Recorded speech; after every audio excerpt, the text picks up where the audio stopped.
वालेकुम सलाम। जी कैसे हैं आप लोग? ठीक हैं?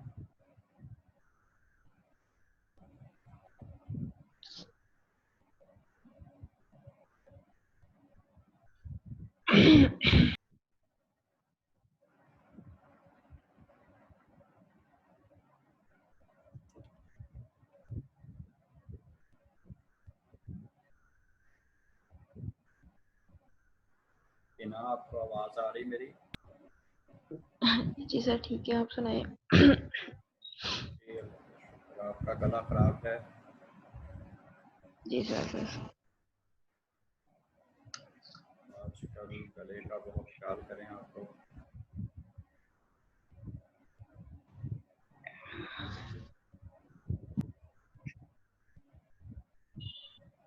ये बारिश के बाद लोग गायब हो जाते हैं बहुत सारे। सर नेट का इशू ज़्यादा आ जाता है, अक्सर एरिया में बिल्कुल लाइट ऑफ हो जाती है। हमारी भी लाइट बाई चांस अभी 8 बजे आ गई है।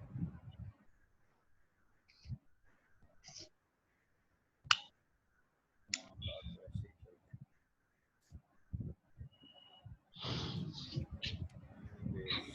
कोई क्वेश्चन लास्ट लेक्चर में से आप लोगों का है तो वो पूछ लें, जितनी देर में और लोग ज्वाइन कर दें।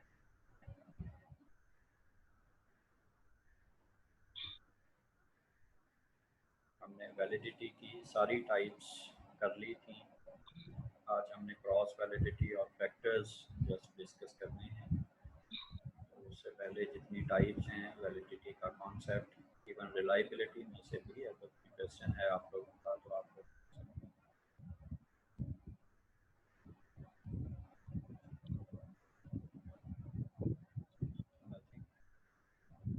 सुब्बल नवाज।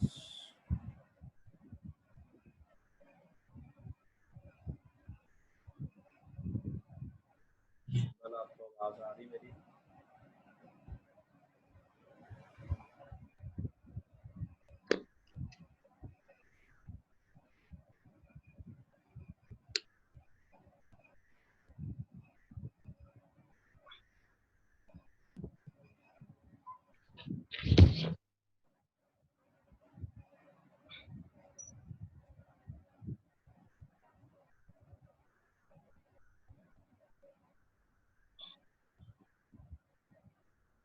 मरियम इमदाद।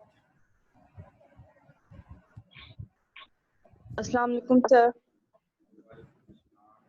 कैसे हो आप बच्चे? जी सर। ठीक हो आप? जी शुक्र है अल्लाह पाक का। काविश ने हमें ज्वाइन किया है जी अभी अभी। काविश साहब कैसे हैं आप? अल्लाह का शुक्र है सर, आप सुनाएं। आप पिछली क्लास में नहीं थे, मैंने आपको मिस किया। जी सर, वो कुछ काम था, घर में नहीं था इसलिए। चलें, आप ठीक हैं, खैरियत से हैं? जी अल्हम्दुलिल्लाह। फजल अब्बास। अस्सलाम वालेकुम सर। वालेकुम सलाम। आप भी ठीक हो? जी सर अल्हम्दुलिल्लाह, आपकी दुआ, आप सुनाइए। जी अल्लाह का शुक्र है। चलें, कोई क्वेश्चन है जी? लास्ट हमारे जितने भी लेक्चर्स हो चुके हैं अभी तक उसमें से कोई क्वेश्चन है तो भी पूछ लें, अदरवाइज फिर हम स्टार्ट करें आज का लेक्चर।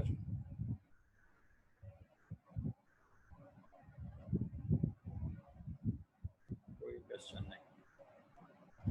चलें जी, हमारा क्रॉस वैलिडेशन रह गया था, आज हम उससे स्टार्ट करते हैं।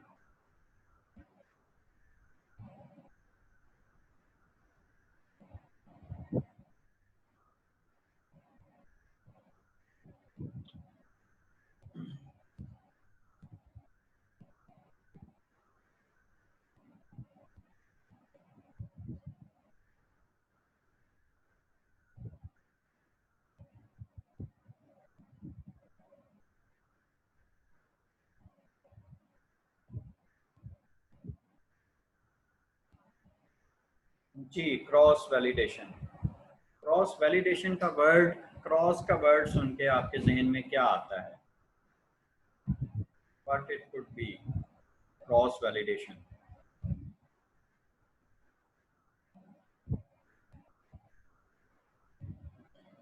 Any idea? काविश?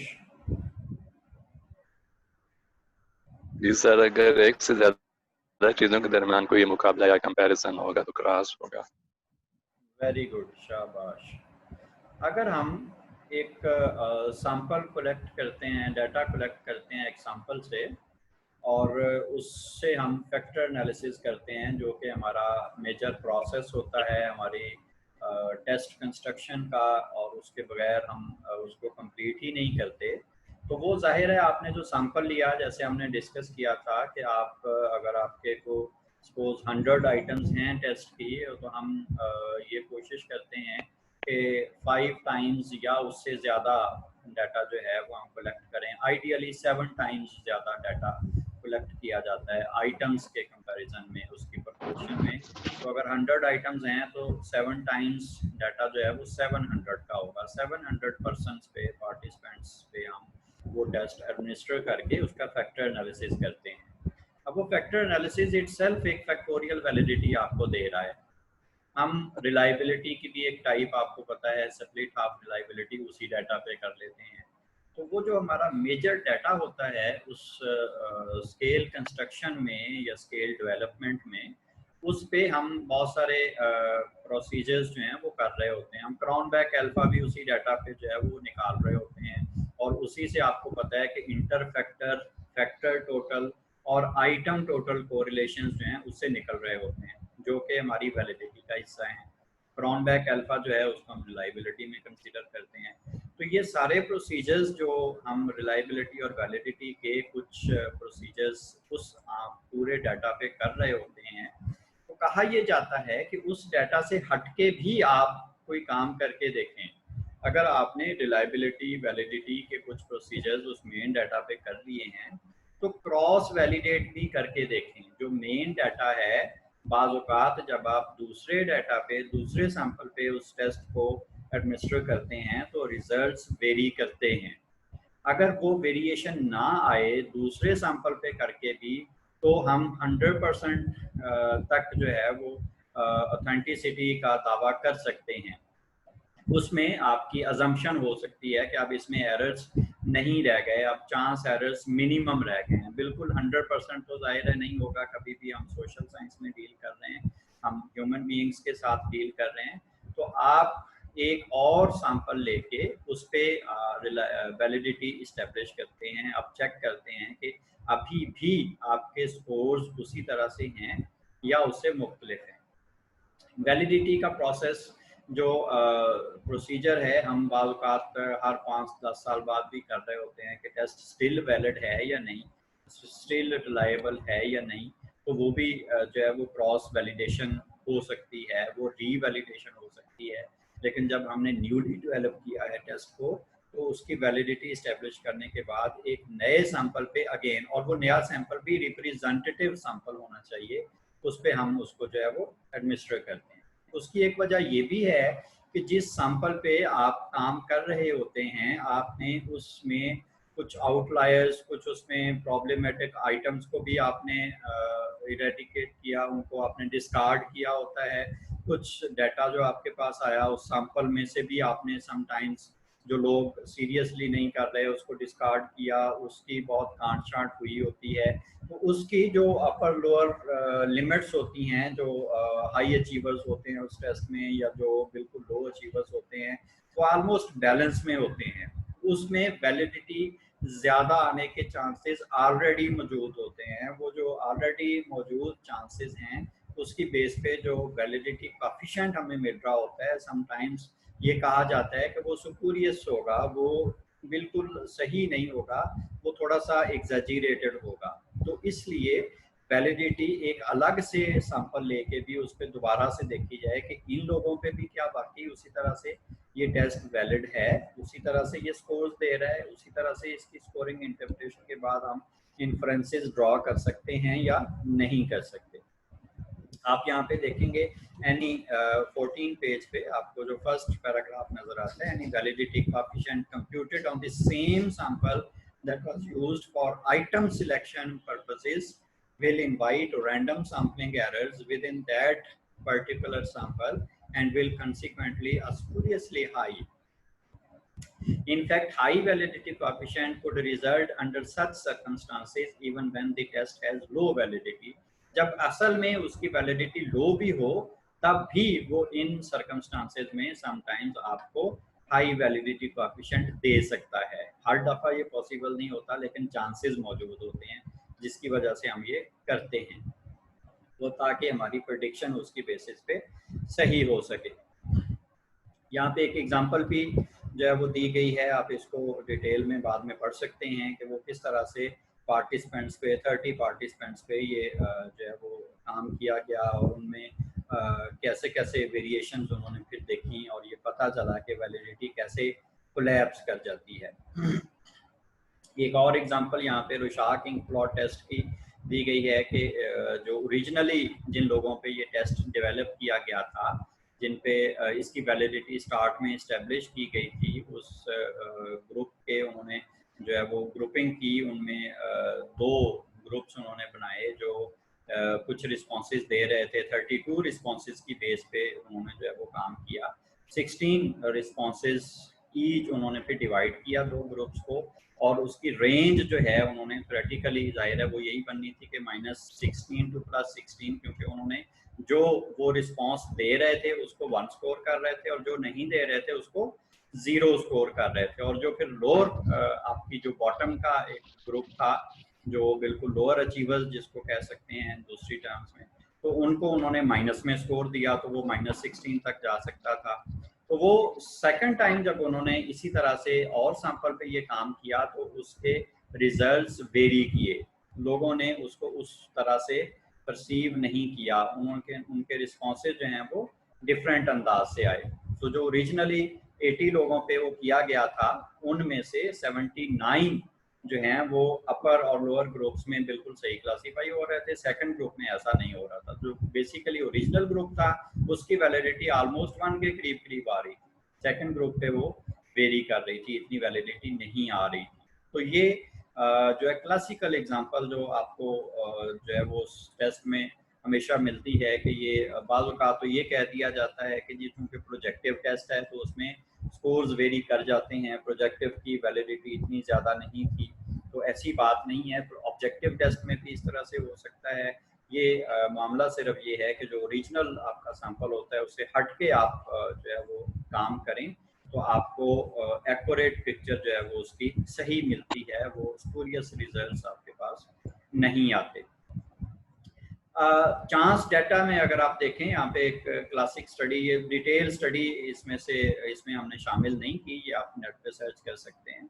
टन की 1950 की ये स्टडी है, उसमें भी उसने इसी तरह से डेमोन्स्ट्रेट करके दिखाया है कि ये किस तरह से आपका कोएफिशिएंट वेरी कर सकता है अगर आप क्रॉस वैलिडेशन करते हैं। ये डिटेल में आप इसको जो है वो सर्च करके इसका पूरा एक्सपेरिमेंट पढ़ सकते हैं।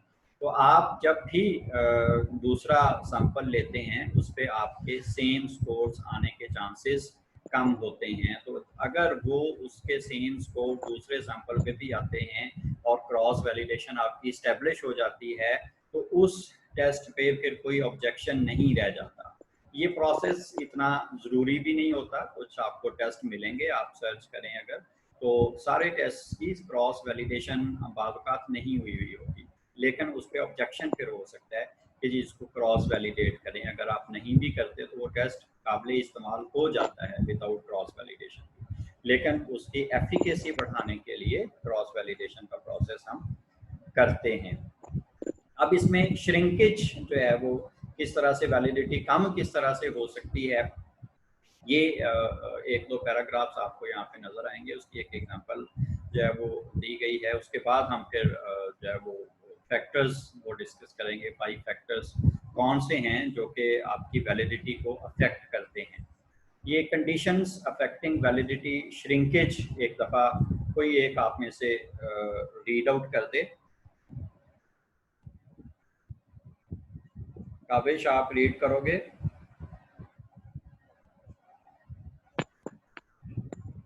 जी sir. Ji. Conditions affecting validity shrinkage. The amount of shrinkage of validity coefficient in cross-validation depends in part on the size of the original item pool and the proportion of items related. When the number of original items is large and the proportion retained is small, there are more opportunity to capitalize on chance differences and thus obtain the spuriously high validity coefficient. Another condition affecting amount of shrinkage in cross-validation is size of sample. जी. For example, जहाँ तक इसको जो है वो पहले देखें, आपके ख्याल में ऐसा क्यों हो सकता है? काबिश के अलावा कोई और बताए.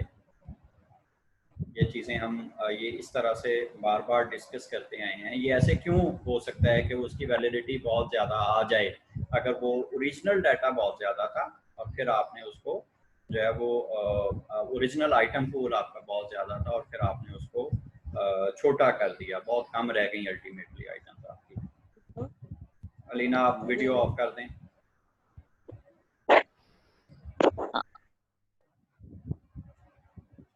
क्योंकि सर कुछ आइटम उसके अंदर से इसेंशियल थे, वो सिर्फ निकले हैं, बाकी जितने नॉन इसेंशियल थे या यूजलेस थे उन सारों को निकाल दिया गया था. Very good.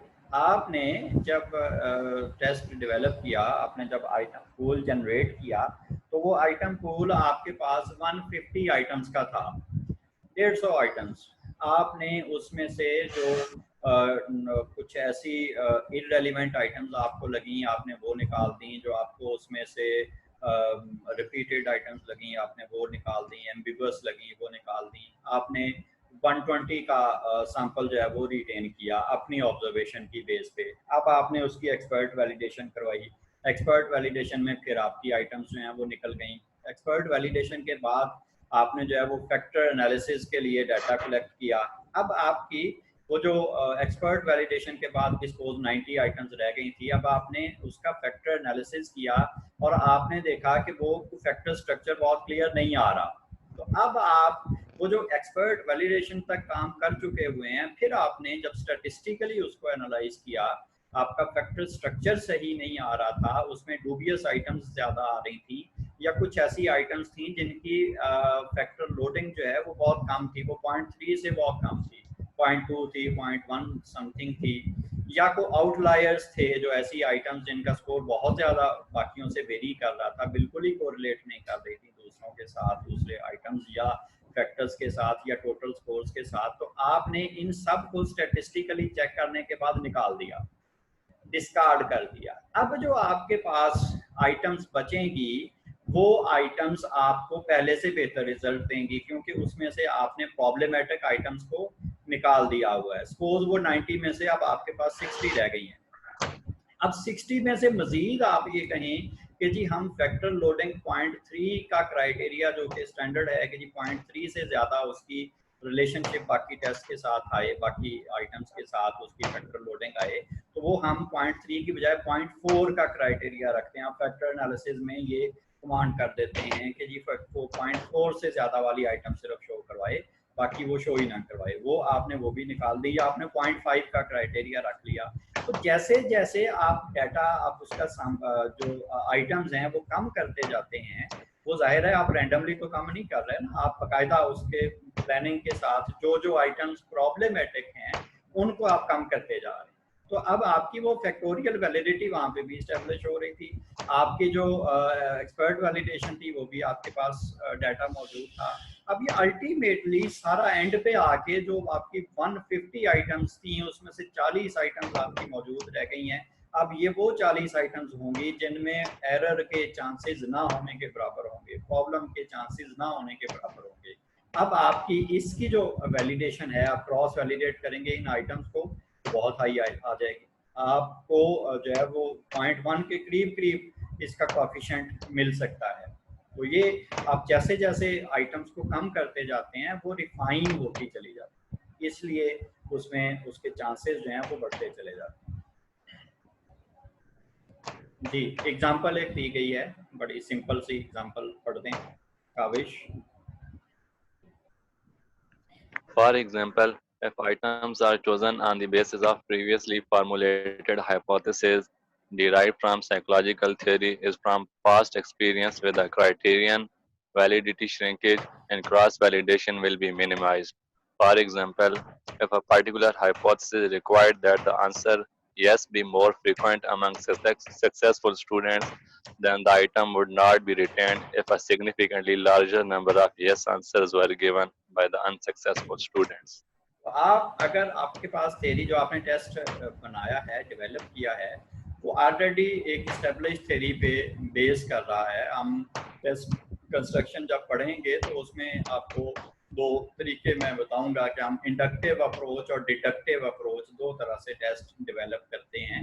इंडक्टिव अप्रोच में हम सारा एक समझें कि रॉ फॉर्म से स्टार्ट लेते हैं। डिडक्टिव में आपके पास थ्योरीज मौजूद होती हैं, आपके पास कोई टेस्ट ऑलरेडी मौजूद होते हैं, कोई ऐसा पूल, आइटम पूल जिसको रॉ फॉर्म में कहा जा सकता है मौजूद होता है, उसमें से डिराइव कर लेते हैं आप अपनी आइटम्स। तो जब आपके पास एक थ्योरी मौजूद है, स्ट्रक्चर मौजूद है, आपको पता है कि कौन सा फिनोमिनन किस तरह से हो सकता है, आपके पास एडलर की थ्योरी मौजूद है, एडलर ने बर्थ ऑर्डर पे जो बातें की हुई हैं वो आपके पास मौजूद हैं। अब आप टेस्ट डेवलप करना चाह रहे हैं, आपको पहले से आइडिया होगा कि फर्स्ट बॉर्न उनके रिस्पॉन्सेज कैसे होंगे, जो मिडल बॉर्न हैं उनके रिस्पॉन्सेज कैसे होंगे, जो लास्ट बॉर्न है उनके, जो ओनली चाइल्ड हैं उनके रिस्पॉन्सेज किस तरह के होंगे। उसी बेसिस पे यहाँ पे एक एग्जांपल दी गई है कि अगर आपने एक हाइपोथेसिस पहले से बनाया हुआ है, थ्योरी की बेस पे आपने टेस्ट डेवलप किया हुआ है और आपकी असम्पशन ये है कि जो हाई अचीवर्स होंगे वो इस आइटम पे उनका स्कोर यस में और उनका रिस्पांस ज़्यादातर यस में होगा, फलां आइटम पे, एक आइटम पे या कुछ आइटम्स पे। वो आइटम्स इस नेचर की हैं कि उन पे हाई अचीवर्स हमेशा यस पे स्कोर करेंगे, लेकिन अगर आपके लोअर अचीवर्स उस पे यस पे स्कोर कर रहे हैं तो आप उनको निकाल देंगे।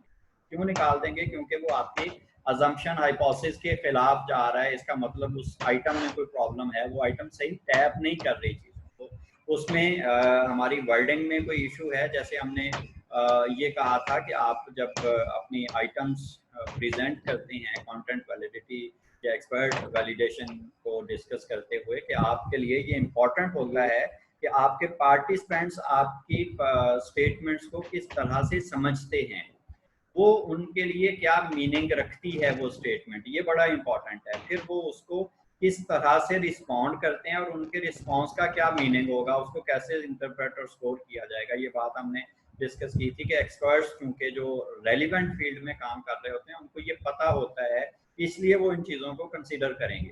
तो इसी तरह से आपको ये इम्पॉर्टेंट है कि ये जो आपने आइटम, जो आपने रिस्पॉन्स उनसे लेना था किसी स्टेटमेंट पे, इसका मतलब उन्होंने उसको सही तरह से अंडरस्टैंड नहीं किया या वो मीनिंग कन्वे नहीं कर सकी जो उसको करना चाहिए था, जिसकी वजह से लो अचीवर्स ने यस पे ज़्यादा उस पर रिस्पॉन्स किया।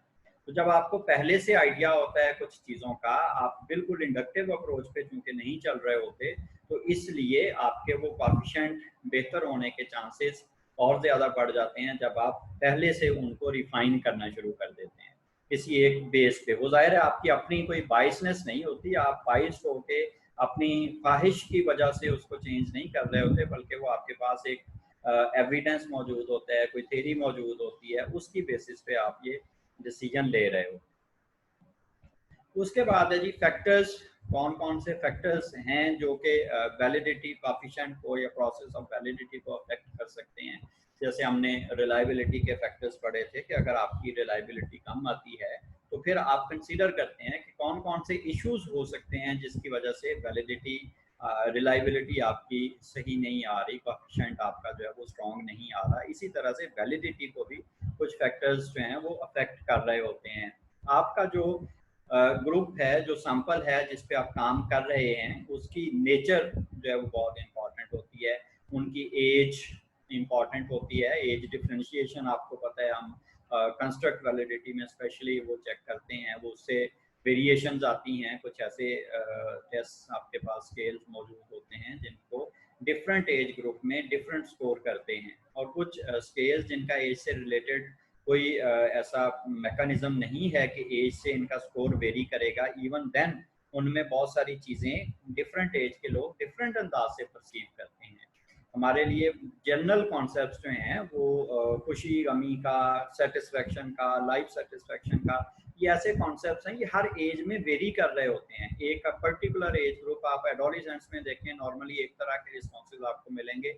जो ओल्ड एज पीपल हैं उनमें एक और तरह की लाइफ सेटिस्फेक्शन के हवाले से बातें मिलेंगी। कहीं पे जो है वो मटीरियलिस्टिक किसी एज ग्रुप में अप्रोच होती है, किसी एज ग्रुप में स्पिरिचुअल अप्रोच हो जाती है, और किसी एक एज में सिर्फ प्ले मिथ के हवाले से हम जो है वो देख रहे होते हैं। हम खुशी को जो है वो अपनी एंजॉयमेंट को ना मटेरियल से एसोसिएट कर रहे हैं, ना स्पिरिचुअलिटी से एसोसिएट कर रहे हैं, जस्ट हमें एंजॉयमेंट चाहिए, हमें जो है वो खेल कूद चाहिए। तो डिफरेंट एज ग्रुप में उसका एक्सप्रेशन डिफरेंट अंदाज से आता है। तो आपका जो नेचर ऑफ ग्रुप है वो बहुत इंपॉर्टेंट होता है, और वो टेस्ट की आइटम्स इस तरह की तो नहीं है कि वो इनकी एज से अफेक्ट हो रही हों, उनकी जेंडर से अफेक्ट हो रही हों। कुछ ऐसी चीज़ें होती हैं, कॉन्सेप्ट्स होते हैं, वो डिफरेंट दोनों जेंडर में डिफरेंट अंदाज से परसीव किए जाते हैं। कुछ बातें आपको अपने एज ग्रुप में होते हुए आप as a student, BS honours के स्टूडेंट्स होने के नाते आप देख सकते हैं कि आप क्लास में बहुत सारी चीज़ें, कोई बात अगर मेल को कह दी जाए तो वो उससे उस बात से उतना माइंड नहीं करता, लेकिन वही बात फीमेल को कह दी जाए तो वो शायद जो है वो उस स्टूडेंट के खिलाफ एप्लीकेशन देने तक तैयार हो जाए। तो ये जेंडर जो है इसका इफेक्ट होता है, उसकी वजह से आपकी स्टेटमेंट्स हैं उनको परसीव करना, उनका मीनिंग कन्वे करना, ये वेरी करता है। आपका एजुकेशनल लेवल जो है वो उससे अफेक्ट होती है आपकी वैलिडिटी। आपके डिफरेंट एजुकेशन लेवल में चीज़ों को डिफरेंट अंदाज से परसीव किया जाएगा, उनके मीनिंग्स आम बातों के जो हैं वो चेंज हो जाएंगे। कुछ लोग जो बिल्कुल पढ़े लिखे नहीं हैं वो तो सुपरस्टिशंस पे बिलीव करने वाले होते हैं, और जो पढ़े लिखे हैं वो बिल्कुल लॉजिकल बात को एक्सेप्ट करेंगे, अदर देन दैट वो ये कहेंगे कि ये कोई ऐसे हवा में बातें कर रहे हैं। तो वो एजुकेशनल लेवल आपका, ऑक्यूपेशन आपके इस फील्ड से रिलेटेड हैं। बिजनेसमैन की सोच और होती है, मुलाजमत पेशा लोगों की सोच और होती है, जो कुछ नहीं करते सिर्फ लोगों को मशवरे देते हैं, उनकी सोच कुछ और होती है। तो आपके उस ऑक्यूपेशन का इफेक्ट होता है। तो आप जो भी जिन लोगों पे भी ये काम कर रहे हैं उनकी आपको ये सारी gender, age, education level, occupation, आपके जितने डेमोग्राफिक वेरिएबल्स हैं उसके हवाले से इंफॉर्मेशन होनी चाहिए, और आपको पता होना चाहिए कि किस किस वजह से स्कोर्स में आपके इश्यूज आ रहे हैं। अगर आपने मेल फीमेल का इकट्ठा डाटा लिया है और उसमें कुछ आपके वैलिडिटी सही इंफॉर्मेशन आपको अच्छी नहीं मिल रही, तो आप उनको अलग अलग करके उनका एनालिसिस जरूर करके देखें कि मेल की क्या ट्रेंड जा रहा है, फीमेल का क्या ट्रेंड जा रहा है, क्या जेंडर की वजह से कोई इशू नहीं आ रहा। एजुकेशन लेवल आपके पास डेमोग्राफिक जाहिर है मौजूद होंगे, आपने उनसे पूछा होगा आपकी क्लास क्या है या आप कितना पढ़े हुए हैं, बाकी क्वेश्चन आपने बाद में फिल करवाया होगा। वो जो एजुकेशन लेवल के डिफरेंट ग्रुप्स हैं वो आप अलग अलग SPSS पे उनको करके उनका ट्रेंड चेक करें कि उस एजुकेशन लेवल के वेरी होने से तो आपका जो है वो प्रॉब्लम नहीं आ रहा, तो आप उसको ताकि हैंडल कर सकें। ऑक्यूपेशन लेवल वो जाहिर है आप हर एक टेस्ट जो है वो एक ही जेंडर पे या एक ही एज ग्रुप पे या एक ही एजुकेशन लेवल पे हर दफ़ा नहीं कर रहे होंगे, तो आपको ये इनको इंक्लूड भी करना पड़ता है डिफरेंट स्ट्रेटा को। तो उनको फिर आप अलग अलग एनालाइज जरूर करके देखें कहाँ पे ट्रेंड जो है वो वेरी कर रहा है।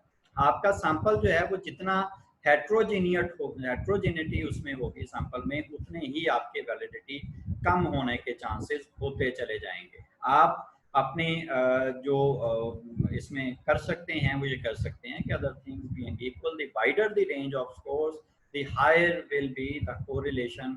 आपकी जो स्कोर्स की रेंज है वो जितनी ज़्यादा होगी उसमें आपका कोरिलेशन उतना बेहतर आ सकेगा। अगर आपका स्कोर जाता है 1 से लेके 20 तक, तो उसमें आपके कोरिलेशन के चांसेस, अच्छा कोरिलेशन एस्टेब्लिश होने के चांसेस उतने अच्छे नहीं होंगे जितना अगर आपका स्कोर 1 से लेके 50 तक जाए तो उसमें होंगे। तो आप उसमें जैसे लिकर्ट स्केल आप यूज़ कर रहे हैं जिसमें आप स्कोर 0, 1, 2, 3, 4 तक दे सकते हैं 5 पॉइंट लिकर्ट स्केल पे, या 1 से लेके 5 तक 6 तक दे सकते हैं।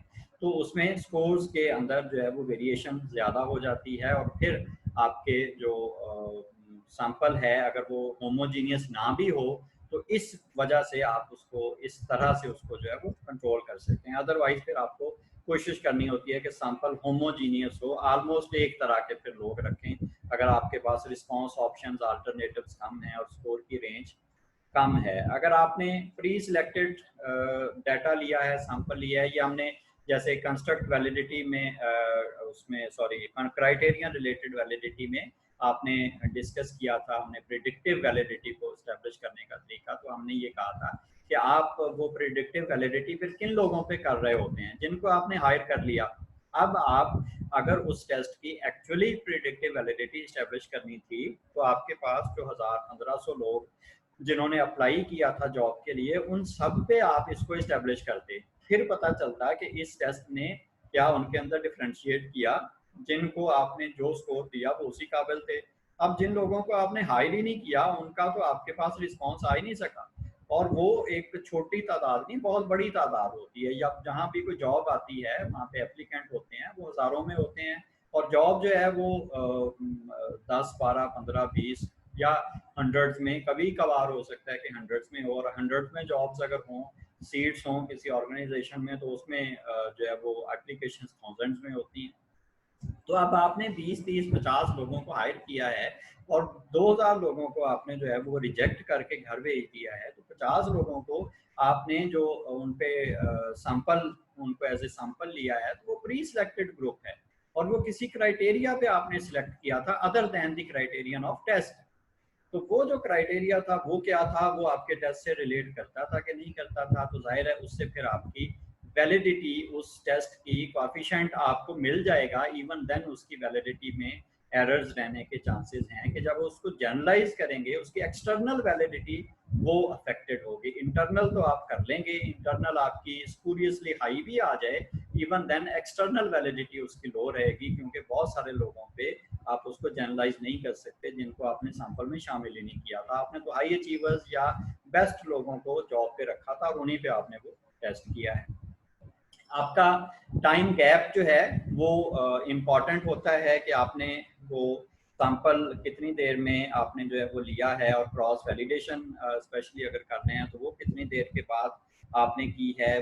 चीज़ें जो हैं वो टाइम के साथ साथ चेंज होती हैं, इसीलिए हम वैलिडिटी को रिपीट करते रहते हैं। कुछ सालों के बाद एक टेस्ट को, उसको जो है वो चेक करते हैं कि क्या वो उसी तरह से अभी हमें फाइंडिंग्स, रिजल्ट्स दे रहा है जैसे वो पहले देता था।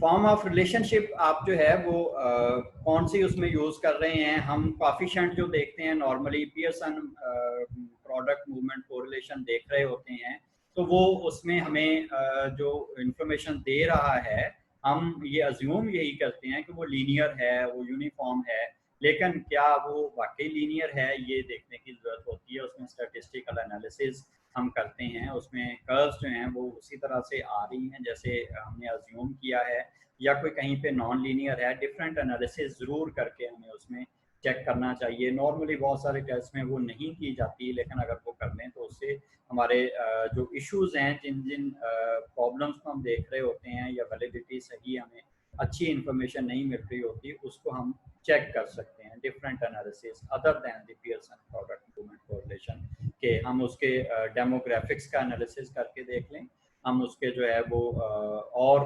कोएफिशिएंट्स देखें कि कहाँ कहाँ पे क्या क्या एरर्स उसमें आ सकते हैं या आ रहे हैं, लोडिंग्स को देखें आइटम्स की। ये सारे एनालिसिस हमें वो इंफॉर्मेशन दे सकते हैं। लास्ट हमारे पास 3 मिनट्स हैं जी। इन 3 मिनट्स में कोई क्वेश्चन आप पूछना चाहें तो पूछ लें। हमारा ये वैलिडिटी का चैप्टर कंप्लीट हो गया है। नेक्स्ट क्लास में हम टेस्ट कंस्ट्रक्शन स्टार्ट करेंगे। अभी तक रिलायबिलिटी और वैलिडिटी 2 चैप्टर्स हमने इन सब की एक्सप्लेनेशन, इनकी सारी टाइप्स, फैक्टर्स अफेक्टिंग रिलायबिलिटी और वैलिडिटी, ये सारा कुछ कंप्लीट कर लिया है इन ऑनलाइन क्लासेस में। इसमें से आपका कोई क्वेश्चन है तो वो पूछ लें। अगली क्लास में हम टेस्ट कंस्ट्रक्शन पढ़ेंगे। सुंबल, अभी आपको आवाज आ रही है?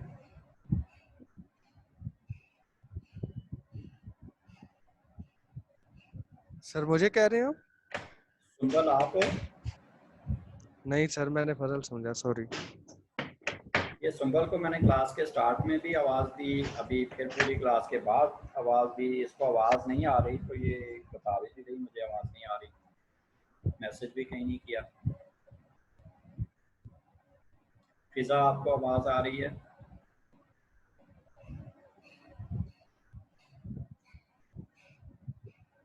जी सर आ रही है मुझे। तो सुंबल को क्यों नहीं आ रही? इससे ज़रा पता नहीं। पूछो, अच्छा एक मिनट।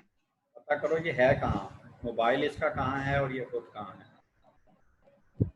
अच्छा सर जी एक मिनट मैं पूछती हूँ। जी दुआ आपको आवाज़ आ रही है? जी सर आ रही है। अवैस नहीं आया आज। Where is Awais? जी सर। इधर हो, बोले ही नहीं आप सारी क्लास में। हेलो, आवाज आ रही है सर? जी बिल्कुल आ रही है। जी सर। आपकी आवाज़ सुनने के लिए तो पूरी क्लास मैंने वेट किया और आप बोले ही नहीं, कहाँ छुपे हुए थे? सर वो असल में हॉस्पिटल है हूँ अब्बू के साथ ना, तो यहाँ पर फिर वो आ रही थी आंधी वगैरह, तो उस वजह से क्या लाइट हुआ? मतलब नहीं है सही, तो फिर मैंने डाटा कनेक्ट किया हुआ था। क्या हुआ आपको को?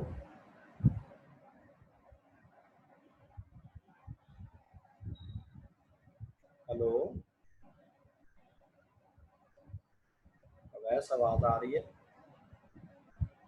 जी जी सर अभी आ रही है। अब्बू को क्या हुआ?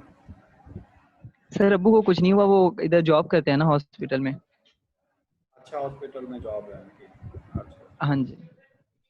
तो प्रैक्टिस करवाने के लिए लेके गए वहाँ पे? नहीं नहीं सर वैसे ही मैं